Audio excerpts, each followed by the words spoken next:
Hi, everyone. This is Lindsay with LiveVox. Thanks for joining today's Learning Lab webinar. We are about 1 minute to the top of the hour, and I see some folks still dialing in, so we're going to give it about 60 seconds before we kick it off. But in the meantime, I want to go ahead and do a quick sound check. Jason Queener, are you out there? Hey, good afternoon, Lindsay. Hello. Mark Mallah. Yes, I'm here. Awesome. And Mr. Gerald Sinclair. Hey, good afternoon, Lindsay. Good afternoon. All right, we're going to give people 60 more seconds to join, and then we will kick it off. Thank you all again for joining early.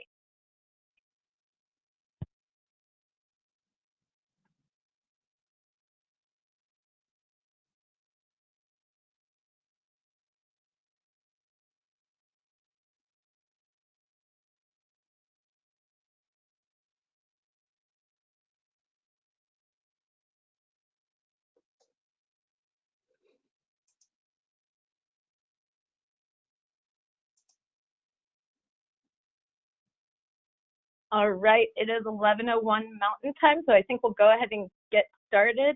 Hello, everyone. Again, this is Lindsay with LiveVox. Thank you all for joining today's client-exclusive learning lab on speech analytics, as well as a quick overview on the second part of the CFPB debt collection rule from our General Counsel, Mr. Mark Mallah. I'm excited to be joined by some great speakers today, but before we begin, I'd like to go over a few quick housekeeping items. To the right of your screen, you'll see a question panel, so feel free to enter any questions you have throughout the webinar, and we'll try to address them at the end if we have time. Otherwise, we will follow up with you after the event. Also, this webinar is being recorded and will be distributed to everyone after the event in case you'd like to share it with your colleagues. So with that, I think I will go ahead and kick it over to Mr. Jason Queener to get us started. Hey, thanks, Lindsay. Good afternoon, everybody. For you, those of you that don't know me, my name is Jason Queener. I lead our business consulting team here at LiveVox. I am joined by a couple of guests today. Mark, Gerald, do you want to introduce yourselves? Sure. Hi, yeah, this is. Sorry, Gerald, go ahead. All right, thanks. We didn't rehearse that part, who's going to go first. So, yeah, this is Mark Mallah. I'm General Counsel for LiveVox. I've been at LiveVox for 10 years. All right. Well, I'm Gerald Sinclair. I'm a senior business analyst consultant working under Jason Queener. I've just been here about a year now. Thanks, guys. So let me go through kind of what we're going to go over today, and then I will hand it over to the folks to talk. So first, we're going to spend a couple minutes with Mark going over, we can hop to that next slide real quick. We're going to hop over the second part of that CFPB ruling that came out. After Mark's done with that, we're gonna have Gerald spend some time going over speech analytics for risk mitigation, specifically associated with some of these rules.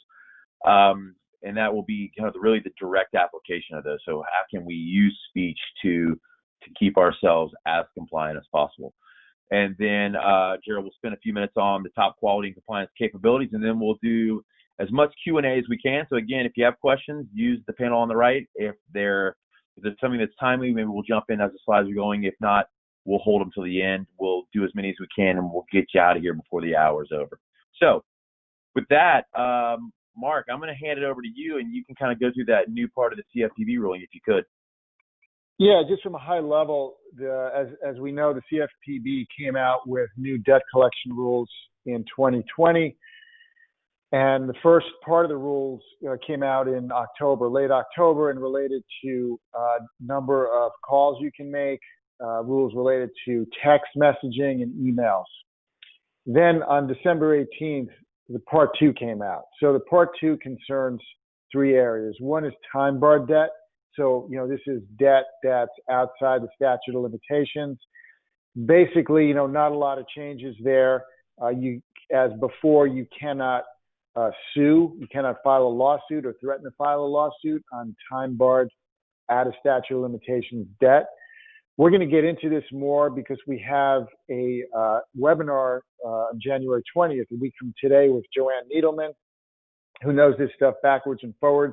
Jason will be joining us on that webinar to talk about how operationally you can address these these new rules. So hopefully sign up for that, and we'll give you a lot more information. So the three areas, like we talked about: time bar debt, passive debt collection, also known as debt parking. This is where an agency credit reports on the debt before contacting the consumer. So some new rules came out about that. And then validation notices. So there's new rules regarding validation notices. So there's now a way open for collectors to send validation notices via email. So that is, I think, a positive development. Alongside that, there are, as we would expect, some strict rules around that in terms of what you need to include, what you need to say.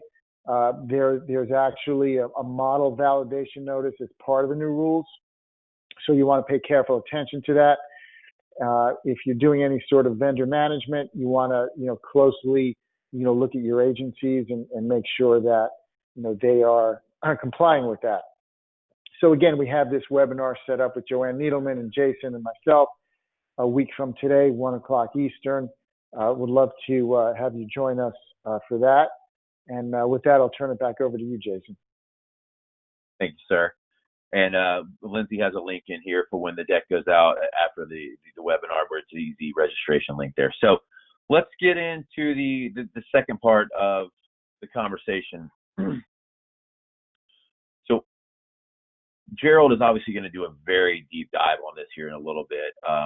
Gerald, you want to kind of give him a high-level overview of kind of what you're going to go through, though? Yeah, absolutely. I think in regards to what Mark had just mentioned, we're going to talk a lot about how this can really mitigate the risk when it comes to compliance, scripting adherence, how you can stay in compliance with a lot of these regulatory mandates that have just been passed, things that have been in the past as well. But I want to kind of start off with just kind of identifying what the product is that we're speaking to, which is speech analytics. Or a speech IQ product. And really, for those of you that are not familiar with speech analytics, it's really the simple process of analyzing recorded calls to gather that vital intelligence to really improve your interactions, improve your contact center space, and as we're speaking today, risk mitigation. This isn't a new process, by the way, guys. Some of you guys are probably familiar with automated speech recognition. That's been around since the 60s and 70s, right? The only difference between that and what we're doing today with these speech analytic products is really being able to analyze the topics that are recognized by that speech recognition. And this allows for you to gather that essential intelligence so that you can do, as we mentioned, some risk mitigation, cost effectiveness, identify the strengths and weaknesses within your processes and products and services. And really help you understand how your organization compares to different marketplaces and where your gaps are. So that's speech analytics kind of 101 per se. Kind of going into just a little bit, I'm not going to go too dive in the rabbit hole, but how we do that is really just we ingest your calls. So your recorded interactions, your recorded calls, we ingest those into an FTP site. That gets pulled into our speech IQ, where all that analyzation gets done. So a lot of this is very not heavy from a workload perspective. A lot of it gets done behind the scene. All you have to do is literally just log in, and then a lot of that work has been done for you. And we'll speak more to that as we go along. Excellent, thank you, sir. So, $1,000,000 question: why now? This was a pretty shocking stat for me, but 98% of contact center interactions go unmonitored or unreviewed. So for those of you that live where it's cold, imagine taking your windshield and scraping off a space about that big of the ice and then driving down the freeway. That is the absolute recipe for disaster. $75 billion is the annual cost of customer service failures. So that means what? An agent made a mistake. An agent was malicious. An agent didn't follow your policies and procedures. They didn't give the right disclaimers. Could be anything, but it's a $75 billion number that's associated with those failures. And that comes as a result of 500,000 annual complaints, a little bit over annually. So we're talking about 1,500 complaints a day the CFPB is processing here.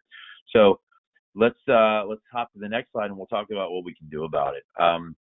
The applications of speech are extremely broad, and Gerald could talk for hours about the applications, but we're going to talk really about the CFPB for context today.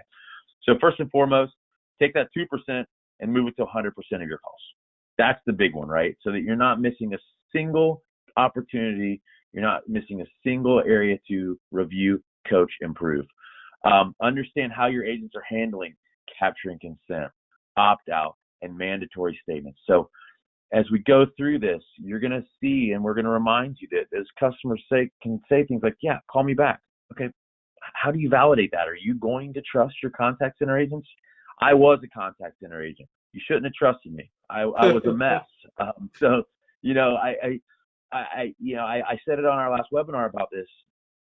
Empowering your agents is critical with guardrails, and Gerald's going to go through the guardrails you can put in place to go through this. So in the last place is quickly identifying performance outliers, providing the data-driven one-on-one coaching to your agents. So huge deal. So let's hop to the next slide, Gerald, and you can really kind of start digging in on what this looks and feels like. Absolutely, guys. So in this slide here, what we're looking at is how we can put this into application, how we can actually apply some of the things that Jason was just mentioning. And he's absolutely right. Not that we don't want to trust our agents, but we don't want to trust our agents. So we have to make sure they're on the steady. So what we do is we increase that visibility. Jason mentioned 100%. Now, most of you guys, or most of the contact centers within any vertical, are only doing about 1% to 2% of the interactions, being able to look in and analyze or monitor those calls. Through this product, we can actually build these keyword lists around those different verbiage, such as call back or can you call me later or something to that in regards to CFPB. And from there, we can actually build out an automatic scorecard. So no longer does your QA team have to go in and handpick these calls here and there and miss out on all the other gaps or opportunities. We can score 100% of those calls. So the visual that you're seeing on the screen now is exactly that. On the left side of the screen, you actually see that scorecard. And you can see the question is, did the customer mention callback in the language? That's our question. Did they mention it? All right, so what we do there, and if you see that highlighted part in the right, that's actually the language that was mentioned and where it was mentioned in the call. What else that you don't see on the screen is that we can actually tie it into a disposition code. So if the agent had mentioned or disposition the code, hey, call back, they're right on point because that's what they said. Now, the other side of that coin is if the agent said, hey, it wasn't a callback or something like that, then we have the ability to monitor it. The agent said it was a callback, but in the language within the call, it wasn't mentioned. That's our risk. That's our problem. That's our coaching opportunity. And it's a targeted coaching opportunity. We're not just looking at everything in the call. It's specific to what our needs are for that particular ruling. So that's kind of how this works. You build out that keyword list. From there, you build out that scorecard, and these are exactly the guardrails that Jason was talking about. And from there, we start doing our analyzation. And that analyzation brings us to how we improve our customers, not our customers, I'm sorry, our agents on helping our customers and staying in compliance. You guys go to the next slide, please. All right, to that same extent, this is TCPA, consent, right? So this is another big risk. This is where a lot of companies get hit a lot from a regulatory standpoint. So the same insight and analysis and guardrails are in place here. We build out a keyword list with all the variations of how someone can give consent. In the different places we can give consent, such as email. Hey, I don't want you to call me, but you can give me my email. So we want to capture that language. So this screenshot here is basically showing you an example of the keywords that were identified within this actual recording, along with the scorecard that scored it, say, hey, you are in compliance. This is a good call. All right. And once again, we can bring in specific metadata, such as your disposition codes, account numbers, ANIs or phone numbers associated to this account so that we can have a very holistic picture of what's going on and that this particular member or customer gave consent.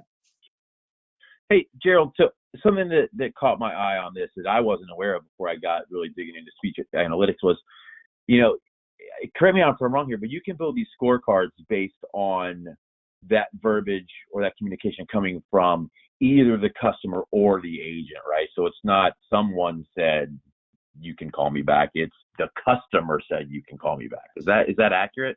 That is accurate. So you have the ability with this tool to identify which channel.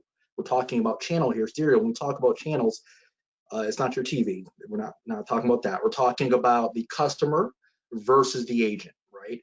So you can build out your keyword list and scorecards around which channel you specifically want to hear that context from that verbiage. So you're absolutely right, Jason. Great, thanks. All right, let's move to slide 10 here in risk mitigation. So overall, what we've been talking about this so far in this call is risk mitigation, right? And what kind of summing it up, right? Here, the common challenges that we see is that we are only able to monitor 1%, and that's if you're really, really good, 1%. So 99% of your interactions go unmonitored or unchecked. We solve that, right? 100% of your visibility, 100% into your digital interactions. And not only that, we can consume calls that are outside of the LiveVox platform, the LiveVox platform. So we can consume your recorded calls from your different vendors if that's your choice, right? Secondly, manual call scoring is limited by your manager's capacity, potential bias. Once again, we saw that because all calls and interactions are scored objectively by our AI tool with Speech IQ. All right, so we're really just checking these boxes and making you more, giving you more tools for your toolbox so that you can build a bigger picture of what's going on. Lack of timely insight needed to identify and address risks. Once again, this is a manual process that you currently do. A lot of QMs, you have to wait for a QM to gather that intelligence. They do the audit, they analyze that audit, they give it to a supervisor, the supervisor coaches, et cetera, right? We're skipping a lot of that steps. We have prompt notifications of emergency, regulatory, and operational risks. What does that mean?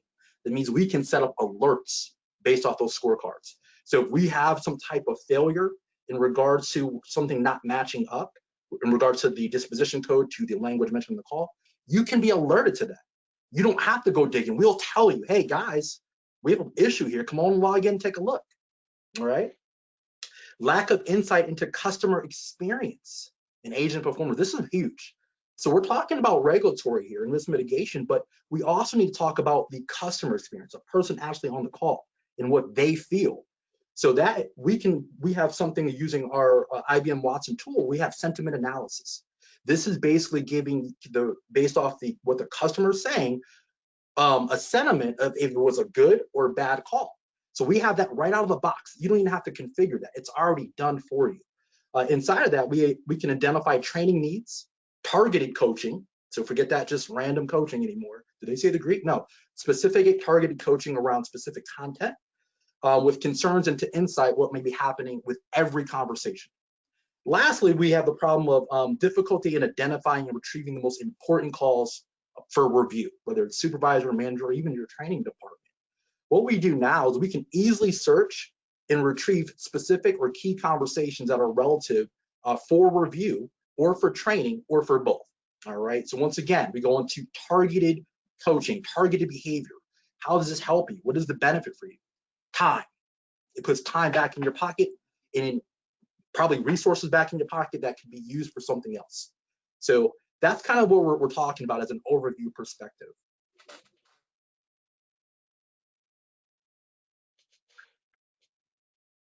Let's go to the next slide, guys.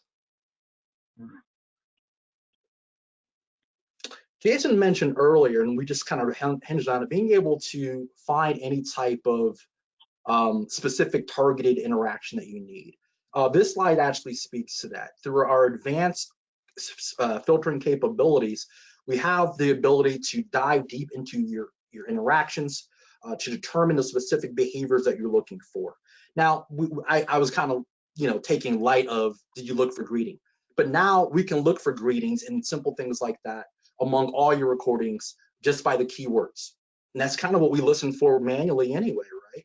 It's the keyword. So that's what we're doing. We're programming the system to help us, to listen for us. But not just single the keywords, we can look based on sentiment, which I just mentioned. Give me calls that have a negative sentiment. Because remember, we're trying to improve customer experience. So I want to look at those type of calls so I know where our gaps are. We can also look at metadata. Metadata is the data that's brought in regarding the calls. I mentioned disposition codes. That's just one. We have the customer's phone number. We can have any type of metadata associated with that call. We can bring that in and use that to search and filter for those interactions. In addition, we also have directly access to the call recording. So I don't have to open another window or go to another tool to listen to the call and look at the data here. We have it all in one. All right. So with the playback functionality, along with the keywords, along with the scorecard, along with sentiment, they're all in a very robust page. And I mean by robust is from a data perspective. The page is really simple for you to use, but it's robust in data. It's all right there for you, and it's on a single platform view. Lastly, we don't want significant risks and opportunities to fall through the cracks. So that increased visibility, that easy to use and navigate filtering capabilities allows for you to get to those crucial calls, crucial interactions in a more expedited manner.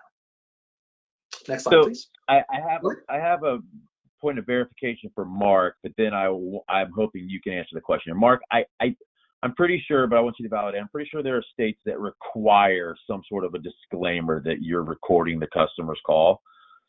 And then if that's correct, Gerald, can you use that metadata to say, I know for state X, I need to have a scorecard that says you better have said this on every call. Mark, is that?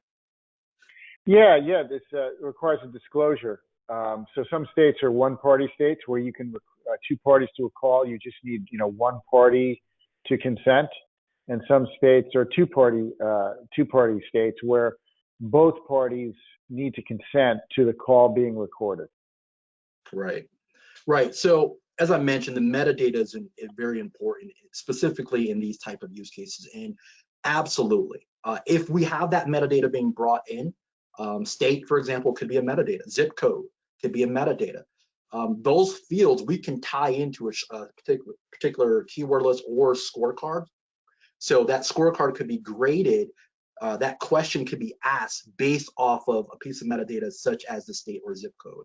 So if it goes with any of these zip codes or the state code, we know that, hey, they need to be saying that disclosure. We can ask that. We can build a scorecard specifically around that. And you'll see that it's a very common use case when it comes to disclosure or call recording disclosure. Great question. Mm-hmm.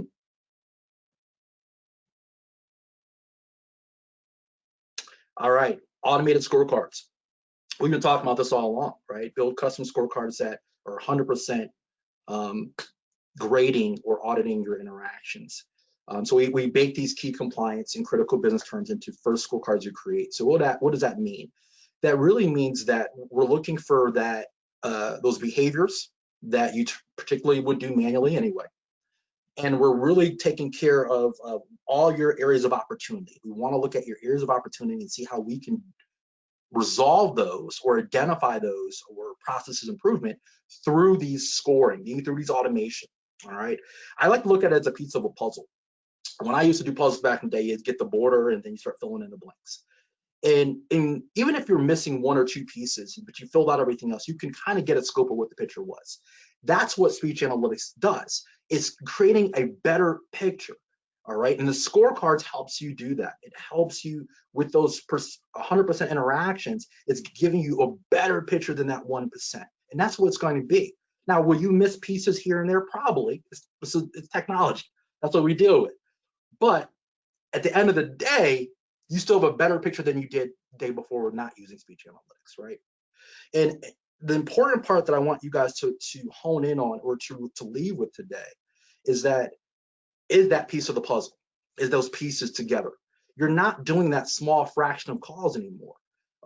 You're going to scoring every single one. You're going from a small fraction to scoring all of it. And multiple scorecards could be scored on each call. So think about the mass amount of intelligence that you can gather from one interaction, just one call that you're missing today. All right. So you can add multiple scorecards to each campaign to support both your internal and external needs, your client needs, et cetera, like I said, you can have 10 scorecards on one interaction and give that data to the various sources that may need that intelligence. All right. So Gerald, I'm gonna ask the question that probably everybody on this call is gonna ask, because we've all been there. We've all used other tools. We've all went out and done RFPs for other tools, and then we've been told you better have 2 people full time working on this, and it'll take you probably a year until you've got it figured out. You're making this sound super easy. I mean, tell me a little bit about the intuitiveness of the way this product is built. Right. So the intuitiveness is there, right? It's easy to use. It does not take a degree in rocketology or anything else in order to use it. Now, I will say you will still need resources. You need resources to build your categories out, which you can build a category literally in 5 minutes. The story I always tell is that I came into the company not too long ago, and I was able to use this product in a day. And that, Jason will tell you, that's pure fact. And I come from a very vast background with speech analytics. I've used about 6 or 7 vendors in the past. I've implemented it, trained on it, coached it. So I'm very in tune to the speech analytic products out there, from your most expensive to your down in the pike there. And this product is so easy to use. You do not need a team. You do not need a full staff. I would say, an FTE who's analytically inclined would be perfect to get going. Now, what I will say too, Jason, to that is I would definitely make sure that person's in there frequently to gather that intelligence out. That's what takes the most time. It's not the setup, it's the analysis, gathering that intelligence and then disseminating it to your different groups. But yeah, Sam is so timely. Sam just commented on the side there that it took 2 days to implement and play around with, and it took about a month or a month and a half until they really had the scorecards humming. So that's about quick. right. That's about right. Yep. And that's in contrast, guys. In contrast, in most, and this is, you can look it up, in most speech analytic programs, it takes 6 months to a year before you can really pull some valuable intelligence out to obtain an ROI. With this product here, you can cut that in half. Excellent, thank you. I just, you make it sound so simple. I just want to make sure it was partially simple. Scripting adherence, big. This is a big one, right? So scripting adherence covers a spectrum of different topics. In regards to what we're talking to today, it could be, things such as your mini Miranda when we're talking about regulatory scripting adherence or compliance, mini Miranda, call disclosure, those things that are vital that can put your company at risk for violations or for litigation, right? So that's one side of the spectrum.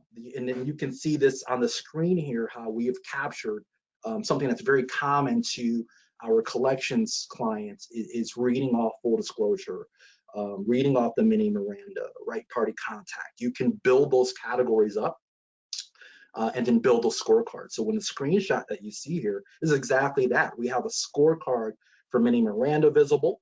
We also have a scorecard for call recording disclosure visible.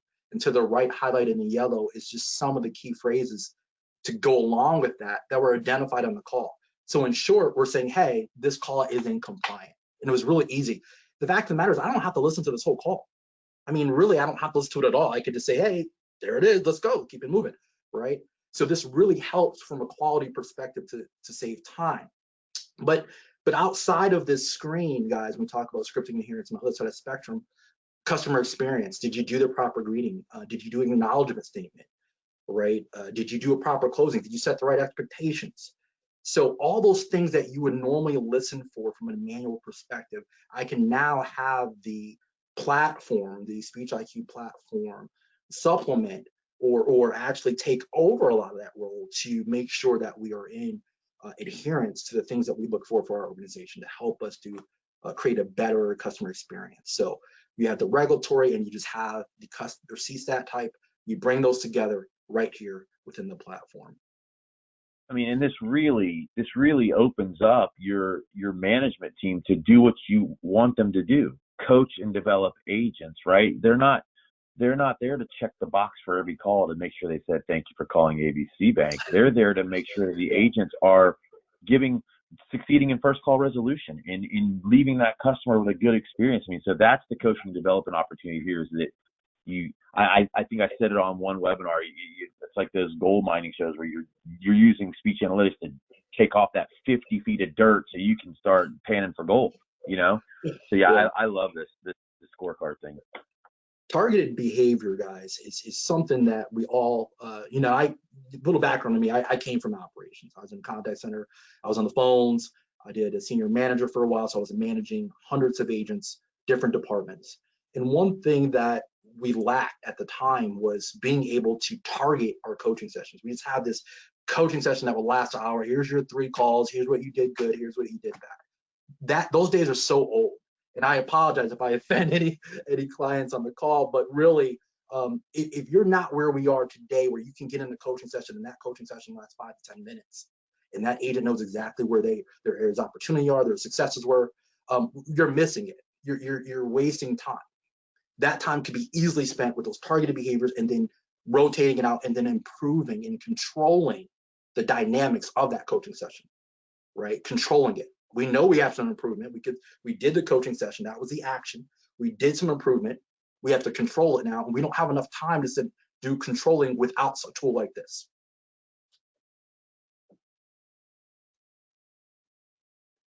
All right. Sentiment analysis. We talked about this a couple slides back in regards to our IBM Watson engine. And when I mentioned that, you guys probably are familiar with that. You're like, what is he talking about, the IBM Watson? The engine that processes or does that analyzation for us is the IBM Watson tool. It's a very powerful tool. It has AI capabilities, and we're going to be incorporating a lot of that in the future as well. But when we talk about sentiment scores, we separate the sentiment for the agent versus the sentiment of the customer. So there we go, bringing up those channels again, right? And that's what it is. So you can see from the screenshot here that we have this red color coded, which typically signifies bad, right, or a negative connotation or a negative sentiment, and that's captured through the use of the verbiage that was been identified on that channel, that customer channel or that agent channel, right? How does this work for you? How does this help, Gerald? What's the point? Well, easy. From this visual graph or visual representation, I can see right now which calls I need to look at. Because if I see my agent that has stuff in a red, that's a red flag for me that I need to go look and listen to that call. And that's without talking or speaking to some of the other dynamics that we talked about previously. This is looking at this screenshot saying, hey, let me know what I should look at. Targeted coaching, targeted behavior. You compare your sentiment scores with other metrics and outcomes. Now we're in a whole different boat.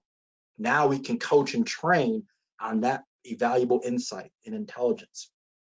We want the data to drive us to our coaching methods. And I know I'll keep honing on this, guys, and it's really important because I've seen so many clients fail with speech analytics, even having this tool, because they don't perform the right action. They don't take the data that's driven and use that to coach accordingly, because they make it too complex. The one great thing about this tool is we take out the complexity. Like, here, it's in red. Look at me right here. Look at me. That's what this system is basically telling you to do. So we make it easy. All you have to do is get in here and perform action. We'll talk a little bit more about action. But anyway, perform action. So that access that rich data to understand your team's performance from a micro level all the way to the macro, right? You want to overlay those scorecards we talked about. You want to overlay the sentiment scores, that metadata to gain a really 360-degree view of what your interactions are. And we say interactions, we've been talking about calls, but we're removing to, guys, is interactions as a whole. That's your chat, that's your text analytics, bringing that all in. How does that help you? You have an omnichannel presence, 360-degree view of what your customers are doing and how they are experiencing within your organization. Coach agents with the powerful data that's 100% of their calls, and then identify and scale agents to your best practices. The best practices are going to improve your customer experience. You know, one of the things I think you hit on that was the biggest deal is, I think we're all hoping with the vaccines coming that we're at the end of the tunnel here on this work from home thing. But I say it on every webinar we do. I can't imagine work from home going away in some facet. I mean, and I say we, every organization on this call has proven it works, and they've done it well. And, you know, to that extent, coaching an agent is not quite as easy when they're 40 miles away, right? So the quicker and the more efficient and the more precise you can be with that, the better off you are for everybody's time involved. Right. Agreed. And a lot of times what people have identified during this period is that the brick and mortar may not be the best solution anymore. Even though it's readily easier to coach, just go down the hall or bring someone to my office and coach, there's cost savings in working remote, especially when you have the right tools. If you're building a house, you need more just than a hammer and nails. So speech analytic is just another tool to help you expand out, to do more. And in regards to remote agents, that's exactly what you need to have. Because with the access of a tool like this, it not only saves time, as we talked about, it gives me the ability to get alerts, send directly their interactions or these scorecards to the agent so they can identify it and review it and sign off on it or dispute it, right? And I don't have to leave right from their living room in their pajamas. So that's the accessibility we need, right? We want to be able to continue our operation, save operational costs, but even drive customer experience forward. With a tool like this, you have the capabilities to do that.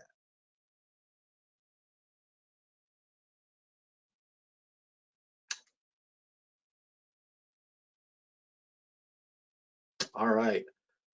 Why Speech IQ and why LiveVox? I think we've answered a lot of these from throughout the conversation, but just kind of let's summarize it, right? 100% of your evaluations, 100% visibility, 100% scoring. All right, and it's an established enterprise live solution, a cloud-based solution. So we talked about tools, having the right tools in your toolbox.